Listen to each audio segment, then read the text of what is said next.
Hi friends, मैं आकांक्षा Sharma GK with आकांक्षा में आपका स्वागत करती हूँ।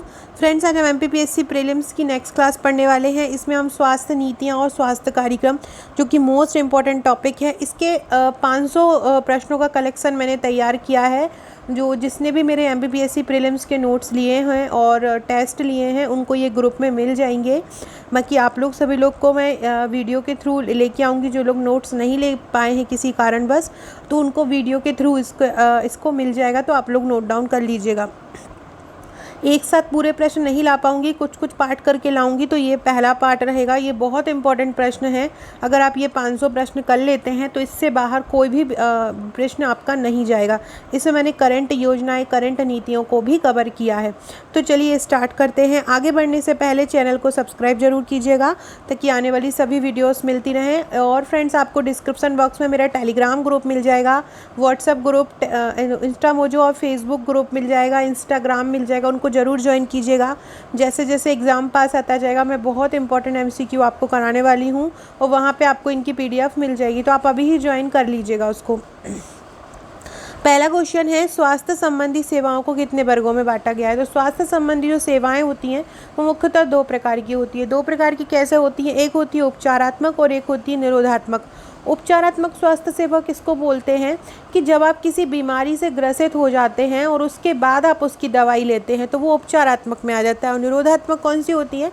कि जैसे कि आप कोरोना के लिए पहले से ही सैनिटाइज़र करते हैं, या आपको मच्छर ना काटे तो आप ऑल आउट लगा लेते हैं। तो ये सभी जो प्रोसीजर होती हैं, ये निरोधात्मक आती है, मतलब रोग होने से पहले ही उसका उपचार कर लेना। तो दो तरह की स्वास्थ्य सेवाएं होती हैं। अब हम अगला क्वेश्चन पढ़ते हैं। दूसरा है, रोग से ग्रसित हो जाने पर प्रदान करने वाली, जो मैंने अभी बताया, तो कौन सी हो जाएगी? उपचारात्मक। बीमारी होने से पहले उसके निरोधक उपाय करने को तथा प्रसार ना होने को, प्रसार को रोकने को कौन सा बोलेंगे? निरोधात्मक स्वास्थ्य सेवा। नेक्स्ट है, शिशु उत्तरजीविता तथा सुरक्षित मातृत्व कार्यक्रम कब आयोजित हुआ। तो अगर ये क्वेश्चन आता है कि कब आयोजित हुआ, तो आपका आंसर होगा 1991 में। ये क्वेश्चन आता है कि शिशु उत्तरजीविता तथा सुरक्षित मातृत्व कार्यक्रम केंद्र सरकार का है, राज्य सरकार का है, या कोई किसी मंत्रालय का है, या किसी अन्य सरकार का है, कोई स्टेट का नाम दे दे, तो इसका आंसर रहेगा आपका केंद्र सरकार द्वारा आयोजित। शिशु उत्तरजीविता तथा सुरक्षित मातृत्व कार्यक्रम किसके द्वारा आयोजित है? केंद्र सरकार द्वारा आयोजित है। नेक्स्ट क्वेश्चन है, प्रधानमंत्री जन औषधि योजना। प्रधानमंत्री जन औषधि योजना कब आई थी? 2015 में आई थी। और इसके पात्र कौन है? इसमें बीपीएल जो रहेंगे, गरीबी रेखा से जो नीचे वाले व्यक्ति रहेंगे, उनको निःशुल्क औषधि का वितरण किया जाएगा। सबला योजना कब आई थी? सबला योजना आई, राजीव गांधी किशोरों के लिए ये सबला योजना आई थी। तो ये कब आई थी? 2010 में आई थी। किशोर शक्ति योजना कब आई? किशोर शक्ति योजना 2005-6 में आई। ये सन बहुत इंपॉर्टेंट है, आपको याद करना। इनको रटिएगा मत, एक बार पढ़ लीजिएगा, फिर दूसरी बार पढ़ लीजिएगा, तो ऐसे एकदम आपको याद हो जाएगा। तो किशोर शक्ति योजना कब आई? 2005-6 में आई। विशेष पोषण कार्यक्रम कब आया? विशेष पोषण कार्यक्रम कब चलाया गया? 1970-71 में। मध्याह्न भोजन जो योजना है, मध्याह्न भोजन योजना कब आई? जिसमें स्कूलों में बच्चों को खाद्यान्न प्रदान किया जाता है, ताकि बच्चों को, मतलब अट्रैक्ट करने के लिए, कि ताकि बच्चे स्कूलों में आएँ। तो ये जो योजना थी वो 1995 से स्टार्ट हुई थी। 1995 से मध्याह्न भोजन योजना स्टार्ट हुई। नेक्स्ट है, राष्ट्रीय ग्रामीण स्वास्थ्य मिशन। तो राष्ट्रीय ग्रामीण स्वास्थ्य जो मिशन है वो 2005 में आया था, और राष्ट्रीय शहरी स्वास्थ्य मिशन 2013 में आया था। तो एक रूरल होगा और एक अर्बन होगा, जिसके फुल फॉर्म हम आगे पढ़ेंगे। तो ये आपको दोनों ही याद रखना है, दोनों की डेट। तो ये बहुत इंपॉर्टेंट है। अगर कोई स्वास्थ्य नीति आएगी तो ये सबसे इम्पोर्टेंट होगा, क्योंकि ये अभी मेंस में भी पूछा गया था, क्योंकि ये स्वास्थ्य की सबसे बड़ी योजना, विश्व स्तर पर भी इसको पहचान मिल चुकी है, भारत की इस योजना को। तो राष्ट्रीय ग्रामीण स्वास्थ्य मिशन कब आया? इसको हम NRHM बोलते हैं, 2005 में आया।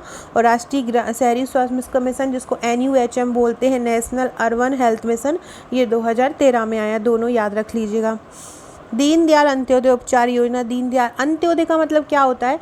अंत्योदय का मतलब होता है कि जो अंतिम पद पे खड़ा हुआ हो, मतलब जो हमारे देश में सबसे अंतिम स्तर पर हो, उसका उदय करना। मतलब जो बिल्कुल अंतिम श्रेणी में हो, चाहे गरीबी में, चाहे किसी भी क्षेत्र में, उसका उदय करना, अंतिम व्यक्ति तक पहुंच प्रदान करना। तो दीनदयाल अंत्योदय उपचार योजना कब आई? 2004। फ्रेंड्स, जितनी भी दीनदयाल से नाम से योजना स्टार्ट है ये भी ध्यान रखिएगा, मोस्टली 25 सितंबर से स्टार्ट है, क्योंकि 25 सितंबर को दीनदयाल उपाध्याय जी का बर्थडे है। नेक्स्ट है अटल बिहारी बाल आरोग्य और पोषण मिशन कब आया? 2010 में आया। लिम्फेटिक फाइलेरिया का उन्मूलन कब हुआ? लिम्फेटिक फाइलेरिया का उन्मूलन 2015 में हुआ। वर्तमान में कौन सी स्वास्थ्य नीति लागू है? 2017 लागू है। स्वास्थ्य नीति 2017 के अनुसार स्वास्थ्य सेवाओं में कितने प्रतिशत वृद्धि का अनुमान है? स्वास्थ्य नीति 2017 के अनुसार स्वास्थ्य सेवाओं में 50% वृद्धि का अनुमान है। 18वां क्वेश्चन पढ़ने से पहले फ्रेंड्स मैं आपको अपने नोट्स की जानकारी देती हूँ। ये मेरा प्रीलिम्स का पैकेज है, ये 16 बुकलेट के रूप में आएगा। इस 16 बुकलेट में आपको जो पूरी यूनिट है आपकी फर्स्ट से 10 पूरी यूनिट आपको मिलेंगी। साथ में आपको एक पेड ग्रुप मिलेगा। इस पेड ग्रुप में आपको इम्पॉर्टेंट, जैसे कि अभी मैं हेल्थ का पढ़ा रही हूँ, ऐसे इम्पॉर्टेंट मटेरियल आपको मिलता रहेगा, ताकि आपको एक ही जगह पे सारी चीज़ें मिलती रहें, आपको कहीं बाहर से दूसरी बुक्स ना लेना पड़े। इसी के साथ आपको एक मैप की फाइल भी मिलेगी, जिसमें आपको मैप के थ्रू पूरा समझाया गया है। एक आपको योजना की मिलेगी, जिसमें स्वास्थ्य नीतियाँ, योजनाएँ और मध्य प्रदेश भारत की जो भी योजनाएँ हैं सरकारी, करंट की और पिछली पूरी, वो सभी योजनाएं आपको मिलेंगी, जो कि आपका एक यूनिट में मोस्ट इंपॉर्टेंट टॉपिक है। इसके बाद पर्यावरण की अलग मिलेगी, साइंस की अलग मिलेगी, हिस्ट्री, ज्योग्राफी, पॉलिटी, इकोनॉमी। इनमें क्या है कि आगे आपको ऑब्जेक्टिव, आगे जो आपका पूरा टॉपिक वाइज बताया गया है, फिर वन लाइनर है, इसके पीछे ऑब्जेक्टिव दिए हैं। मतलब तीनों चीज़ें एक ही बुक में आपको मिलेंगी, टॉपिक भी, वन लाइनर भी, ऑब्जेक्टिव। जो फॉर्म आपको पसंद है आप उसको लिख सकते हैं, उसको देख सकते हैं। साथ में आपको इस प्रकार से एक मध्य प्रदेश की जी के वन लाइनर मिलेगी, जिसमें आपको मध्य प्रदेश के 5000 फैक्ट वन लाइनर फॉर्म में हैंड रिटन मिलेंगे। ये एमपी की अगर आप प्रीलिम्स नोट्स लेते हैं तो आप ये टेस्ट सीरीज़ भी मंगा सकते हैं, घर पर बैठ के इनको सो कर सकते हैं, मतलब सॉल्व कर सकते हैं। ये 10,000 प्रश्नों का एक कलेक्शन है।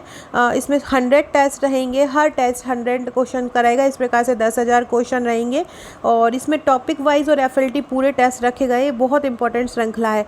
साथ ही हमारा एमपीपीएससी मेंस और प्रीलिम्स दोनों का पैकेज है। अगर मेंस की बात की जाए तो मेंस की आपको 45 बुकलेट मिलेंगी, और मेंस और प्री दोनों की बात की जाए तो आपको 68 बुकलेट मिलेंगी, और मेंस की बात की जाए तो 16 मिलेंगी, और टेस्ट की बात की जाए तो 19, और प्री और टेस्ट दोनों की 19 फाइल मिलेंगी।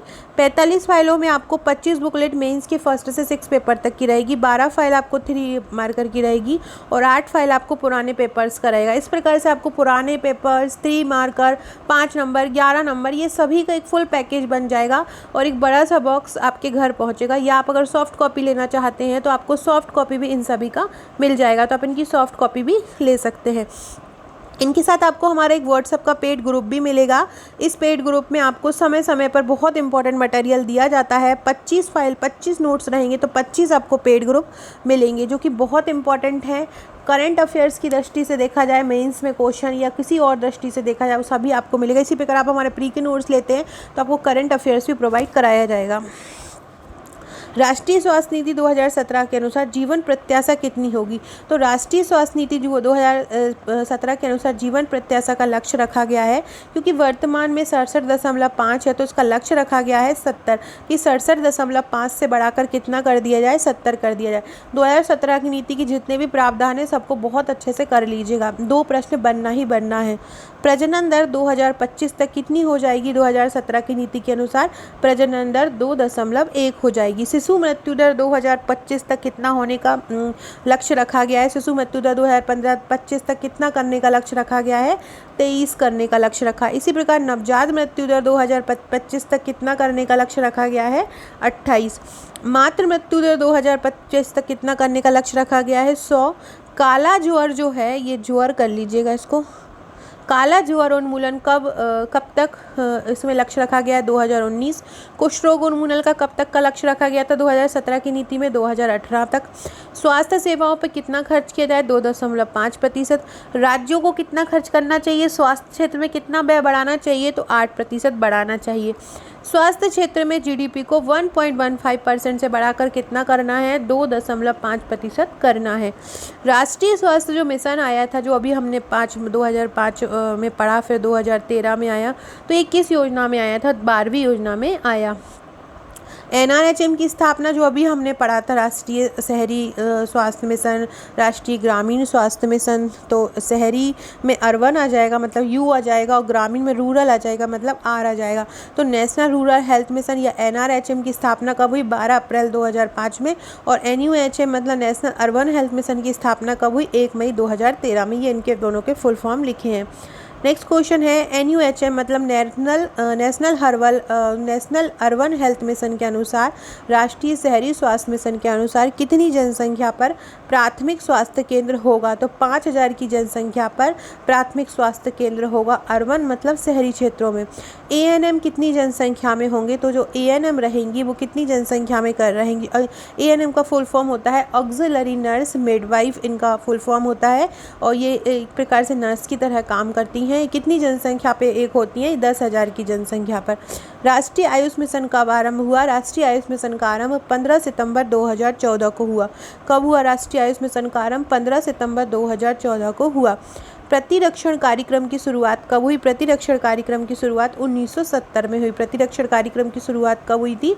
1970 में हुई। सार्वभौमिक प्रतिरक्षण कार्यक्रम की शुरुआत कब हुई? सार्वभौमिक प्रतिरक्षण कार्यक्रम की शुरुआत 1985 में हुई। इसके अलावा नेक्स्ट क्वेश्चन है, मिशन इंद्रधनुष कब प्रारंभ हुआ? मिशन इंद्रधनुष 2014 में प्रारंभ हुआ। मिशन इंद्रधनुष के तहत कितनी बीमारियों को वैक्सीन लगाई जाएगी? 7 बीमारी, लेकिन इसको अब बढ़ा दिया है। आप नेक्स्ट क्वेश्चन में पढ़ेंगे कि अब इसमें कितनी और बीमारियों को जोड़ दिया गया है। अब ये पहले का है तो आप ये पढ़ लीजिए अभी। मिशन इंद्रधनुष के तहत कितनी बीमारियों के लिए वैक्सीन लगाई जाएगी? 7 बीमारी। कौन कौन सी? डिप्थीरिया, कुकर खांसी, टेटनेस, पोलियो, खसरा, टीबी, हेपेटाइटिस। नेक्स्ट क्वेश्चन है, विजया राजे जननी कल्याण बीमा योजना कब आई थी? 12 मई 2008 को ये योजना लागू हुई। जननी सुरक्षा योजना में बजट, जननी सुरक्षा योजना 2005 में आई और इसका बजट कितना रखा गया? 1600 करोड़ रुपए हर साल इसका बजट रखा जाता है। नेक्स्ट क्वेश्चन है, जननी सुरक्षा योजना में शहरी क्षेत्र में निवास करने वाली महिलाओं को कितने रुपए दिए जाते हैं? तो जननी सुरक्षा योजना में शहरी क्षेत्र में निवास करने वाली महिलाओं को 1000 रुपये दिए जाते हैं। और ग्रामीण क्षेत्रों में रहने वाली महिलाओं को कितने रुपए दिए जाते हैं? ये क्यों दिए जाते हैं? जननी सुरक्षा योजना में अगर जो लेडीज़ होती हैं उनका प्रसव कराने अगर वो हॉस्पिटल में जाती हैं तो उनके लिए ये हॉस्पिटल की तरफ से ये चार्ज दिया जाता है इस योजना के तहत, जननी सुरक्षा योजना के तहत, क्योंकि ये संस्थागत प्रसव को बढ़ाना इसका उद्देश्य है, ताकि महिलाओं जो महिलाओं की जो डेथ हो जाती है घरों पर ही उनका प्रसव करा दिया जाता है गाँव में, तो उससे मुक्ति दिलाने के लिए ये योजना लागू की गई है कि लोग पैसों के लिए पैसे मिलेंगे तो जो लोग हैं वो संस्थागत प्रसव कराएंगे। इसके अलावा ये प्रेरक राशि, शहरी क्षेत्र में प्रेरक राशि 400 रुपये है और ग्रामीण क्षेत्र में प्रेरक राशि 600 रुपये। ये 600 प्रेरक राशि क्या होता है कि ऐसी महिलाएं जैसे कि आशा कार्यकर्ता हुई या कोई और भी महिला ऐसी हुई जो किसी लेडीज़ को जिसको प्रसव होना है उनको लेके अगर हॉस्पिटल जाती है, उसको प्रेरित करती है हॉस्पिटल में प्रसव कराने के लिए, तो उस महिलाओं को शहरी क्षेत्र में 400 रुपये दिए जाते हैं और ग्रामीण क्षेत्र में 600 रुपये दिए जाते हैं। जननी एक्सप्रेस योजना आरंभ कब हुई थी? जननी एक्सप्रेस योजना आरंभ हुई थी 2008 में। फ्रेंड्स, कमेंट जरूर कीजिएगा अगर आपको मेरा वीडियो अच्छा लगता है। आप लोग कमेंट्स करते हैं, मैं पूरे कमेंट्स पढ़ती हूँ और मुझे आप लोग बहुत अच्छे कमेंट करते हो, पढ़ के मुझे बहुत अच्छा लगता है। तो अगर आपको मेरी वीडियो अच्छी लगती है तो कमेंट ज़रूर कीजिएगा और चैनल को शेयर कीजिएगा ताकि ज़्यादा से ज़्यादा लोग जुड़ें इस वीडियो से, और सब्सक्राइब कीजिएगा। टेलीग्राम व्हाट्सएप से ज़रूर जुड़ जाइएगा ताकि आपको इम्पोर्टेंट PDF मिलता रहे। जननी एक्सप्रेस योजना आरंभ कब हुई थी? मध्य प्रदेश में हुई तो ये 2008 में थी, लेकिन ये मध्य प्रदेश में कब आरंभ हुई? 2009 में। इसके पात्र कौन है जननी एक्सप्रेस योजना की? तो जितनी भी गर्भवती महिलाएं, मतलब समस्त गर्भवती महिलाएं इसमें पात्र हैं। इसका कोई एक ऐसा क्राइटेरिया नहीं है कि BPL हो या SC हो या ST हो।